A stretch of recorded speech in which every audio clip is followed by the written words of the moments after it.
Students, welcome back to Bioverse, जहाँ biology को समझना हो जाता है सुपर इजी और इंटरेस्टिंग। तो आज हम स्टार्ट करने वाले हैं साइंस चैप्टर 5 लाइफ प्रोसेस का एक बहुत ही इंपॉर्टेंट टॉपिक, रेस्पिरेशन। अगर आपको लगता है कि रेस्पिरेशन का मतलब सिर्फ सांस लेना होता है तो आज की वीडियो आपके लिए बहुत इंटरेस्टिंग होने वाली है, क्योंकि रेस्पिरेशन एक्चुअली एक एनर्जी प्रोड्यूसिंग प्रोसेस है जो हमारी बॉडी के हर सेल में होता है।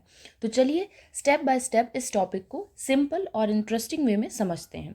तो फर्स्ट ऑफ ऑल हम क्या करते हैं बेटा, एक बहुत ही कह सकते हैं बेसिक कन्फ्यूज़न होती है बहुत सारे स्टूडेंट्स में। तो चलिए सबसे पहले उस इम्पॉर्टेंट कन्फ्यूज़न को क्लियर करते हैं कि ब्रीदिंग और रेस्पिरेशन में एक्चुअल में क्या डिफरेंस है, ब्रीदिंग क्या होता है और रेस्पिरेशन क्या होता है। तो बेटा, breathing is a process of inhaling and excelling the air in and out of the lungs. यानी कि जो ब्रीदिंग होती है वो एक प्रोसेस होती है जिसमें हम एयर को इनहेल और एक्सेल करते हैं। अगर सिंपल वर्ड्स में कहा जाए तो एयर का लंग्स के अंदर जाना और बाहर आना ही ब्रीदिंग है। जैसे कि इसके कुछ इंपॉर्टेंट पॉइंट्स होते हैं कि it occurs only lungs and it is a physical process, energy is not produce, और इस प्रोसेस में एनर्जी प्रोड्यूस नहीं होती है। तो बेटा ये पॉइंट बहुत ही याद रखने वाला है ब्रीदिंग का, कि ब्रीदिंग में एनर्जी का प्रोडक्शन नहीं होता है। अब बात करते हैं रेस्पिरेशन की। तो respiration is a process of breaking down of glucose to produce energy. तो रेस्पिरेशन बेटा क्या होता है, रेस्पिरेशन एक ऐसी प्रोसेस होती है जिसमें ग्लूकोज का ब्रेक डाउन होता है एनर्जी प्रोड्यूस करने के लिए। So it takes place in all the cells, ठीक है, ये सभी सेल्स में होती हैं and it is a chemical process and it is a very important point that energy is produced in the form of ATP. इस process में energy का प्रोडक्शन होता है and in the form of ATP. ATP is here adenosine triphosphate.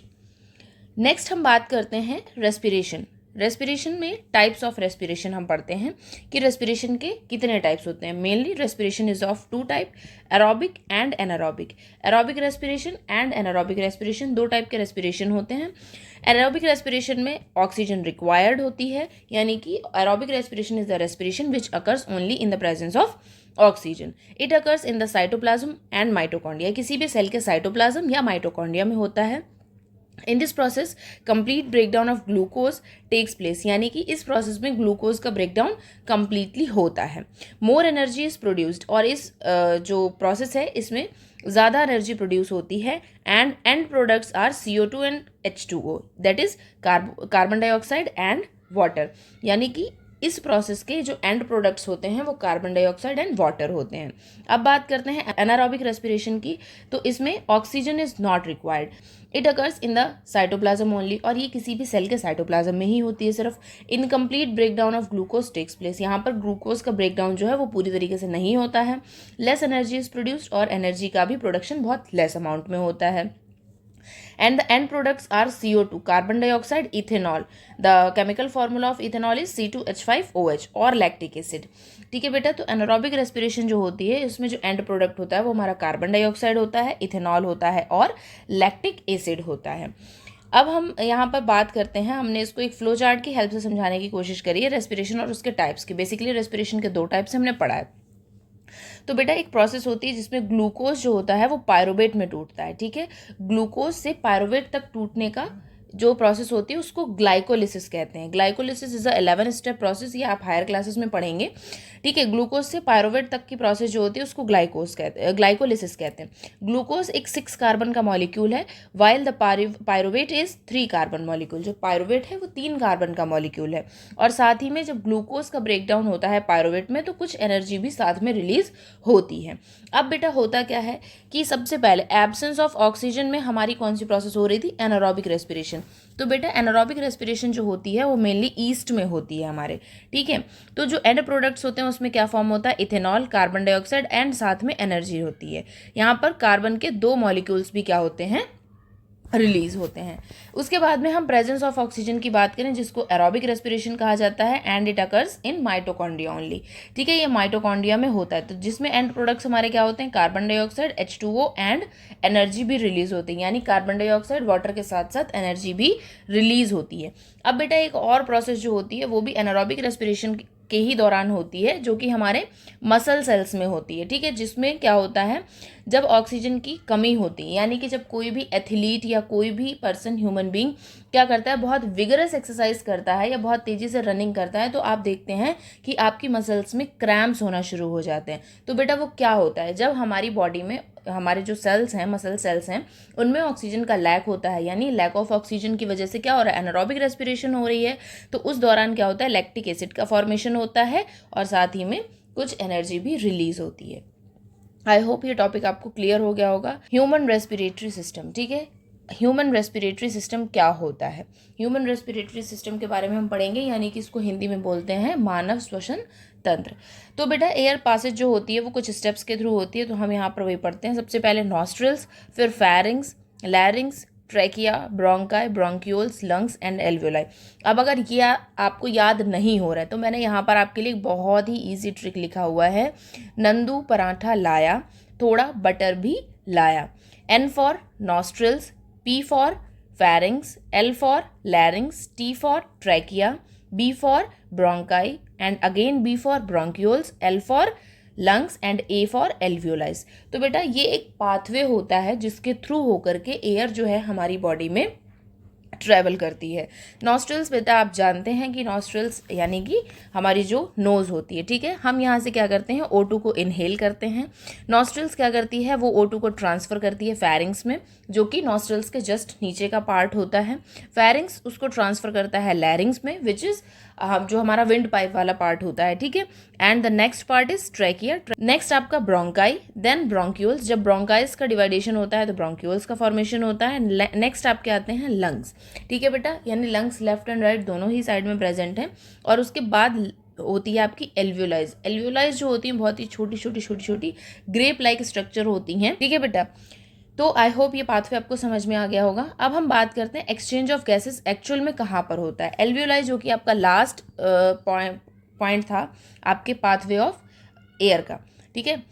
तो बेटा alveoli is a part where exchange of gases occurs, ठीक है। यानी कि हमारी बॉडी में एल्वियोलाई जो कि लंग्स के आसपास प्रेजेंट होता है वो एक पार्ट होता है जहाँ पर हमारी बॉडी में गैसेस का एक्सचेंज होता है। बलून लाइक स्ट्रक्चर होते हैं ये, and it expends when air enters, ठीक है। बलून लाइक स्ट्रक्चर होते हैं, छोटे छोटे, मैंने बताया, बलून भी कह सकते हो आप, ग्रेप भी कह सकते हो, ठीक है। ये एक्सपेंड होते हैं यानी कि बढ़ जाते हैं अपने साइज में जब एयर इनके अंदर एंटर करती है। लार्ज सरफेस एरिया, ठीक है, यानी जब एयर अंदर गई, एंटर हुआ, तो इनका जो सरफेस एरिया था वो बढ़ गया, यानी कि जब एक्सपेंडेशन हुआ तो सरफेस एरिया बढ़ गया। Thin walled and moist surface, ये बेटा बहुत ही पतली वॉल के बने हुए होते हैं, इनकी वॉल जो होती हैं वो बहुत थिन होती हैं। And its surface is moist, richly supplied with network of blood vessels. बेटा यहाँ पर ब्लड वेसल्स का बहुत अच्छा खासा सप्लीमेंट होता है, ठीक है, कि यहाँ पर जो ब्लड वेसल्स अगर प्रेजेंट नहीं है तो ब्लड कैसे ट्रैवल करेगा, ठीक है। अब यहाँ पर एक बात जान लेते हैं, बहुत इंपॉर्टेंट पॉइंट है। O2 ट्रांसपोर्ट जो करती है वो क्या होता है, हमारे ब्लड में जो RBC है उसका कह सकते हैं ना कि रेड ब्लड सेल्स, ठीक है, तो वो हीमोग्लोबिन में। And second is carbon dioxide का जो ट्रांसफर होता है, it is in the form of dissolve from through plasma, ठीक है, बहुत डिजॉल्व फॉर्म में होता है और किसके थ्रू होता है, प्लाज्मा के थ्रू होता है। यहाँ पे मैंने एक रफली स्ट्रक्चर बनाया है एल्वियोलाइज का, तो ये आपकी एल्वियोलाइज हैं, ठीक है, और ये आपका है ब्लड कैपिलरीज हैं, या ब्लड वेसल्स भी आप इनको बोल सकते हैं। क्या होता है भैया बेटा, एक्सचेंज ऑफ गैसेस होता है, ठीक है। तो जो ऑक्सीजन आपने नॉस्ट्रल्स, आपका उसके बाद में फेरिंग्स, लैरिंग्स, ट्रैकिया, ये सब होता है ना, तो जो पाथवे एक बनता है, तो ऑक्सीजन जो हमने इनहेल की थी वो हमारी एल्वियोलाइज में आई। एल्वियोलाइज में कंसनट्रेशन ऑफ ऑक्सीजन ज़्यादा है, और जो हमारे ब्लड वेसल्स हैं, ठीक है, यानी कि जो हमारी आर्टरीज एंड वेन्स हैं, उनमें क्या हमारे ब्लड के साथ में फ्लो हो रही है, कार्बन डाइऑक्साइड, यानी कि हमारी कैपिलरीज में कार्बन डाइऑक्साइड की जो कंसनट्रेशन है वो ज़्यादा है, और हमारी एल्वियोलाइज में ऑक्सीजन की कंसनट्रेशन ज़्यादा है। तो बेटा हाई कंसनट्रेशन से लो कंसनट्रेशन की तरफ कोई भी मूवमेंट होता है किसी भी मॉलिक्यूल का, तो वो प्रोसेस क्या कहलाती है, डिफ्यूज़न कहलाती है।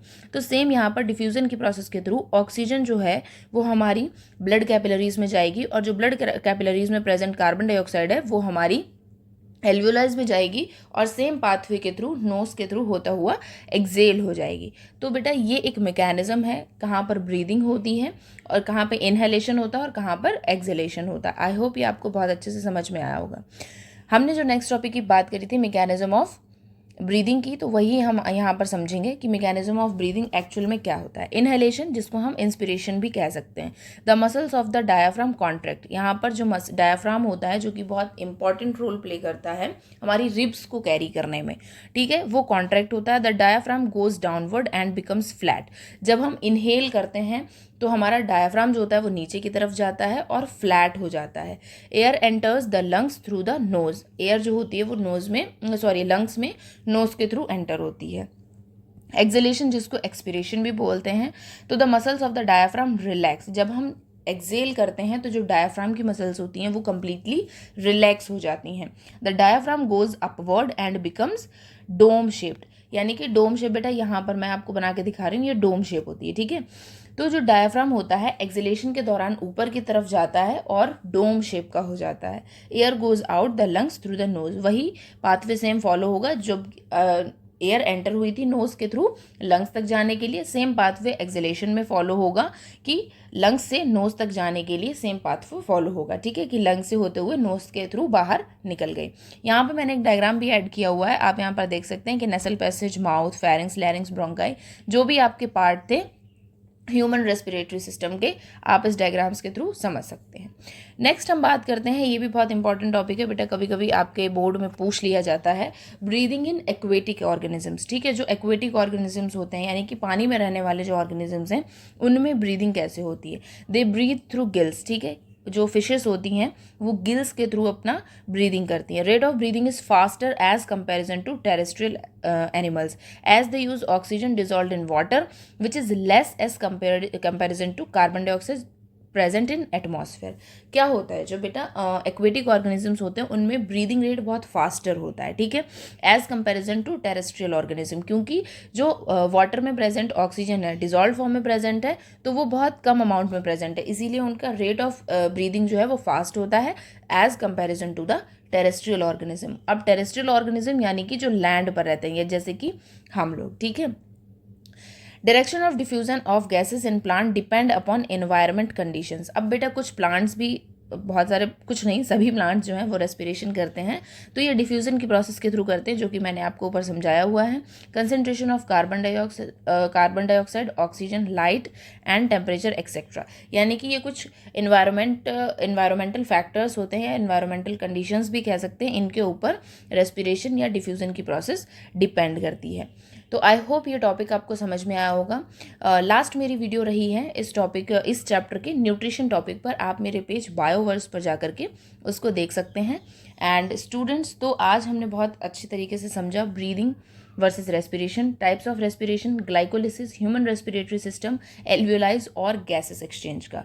अगर आपको वीडियो हेल्पफुल लगी है तो वीडियो को लाइक करें, शेयर करें अपने दोस्तों के साथ ताकि उनको भी हेल्प करें मिले इस वीडियो से, और चैनल को सब्सक्राइब करना ना भूलें। इसी तरीके से और इंटरेस्टिंग वे में समझना चाहते हैं तो बायोवर्स चैनल को सब्सक्राइब करिए और अपने दोस्तों के साथ भी शेयर कर दिए। मिलते हैं नेक्स्ट वीडियो में एक और अमेजिंग बायोलॉजी टॉपिक के साथ। Till then keep learning, keep exploring with only on Bioverse.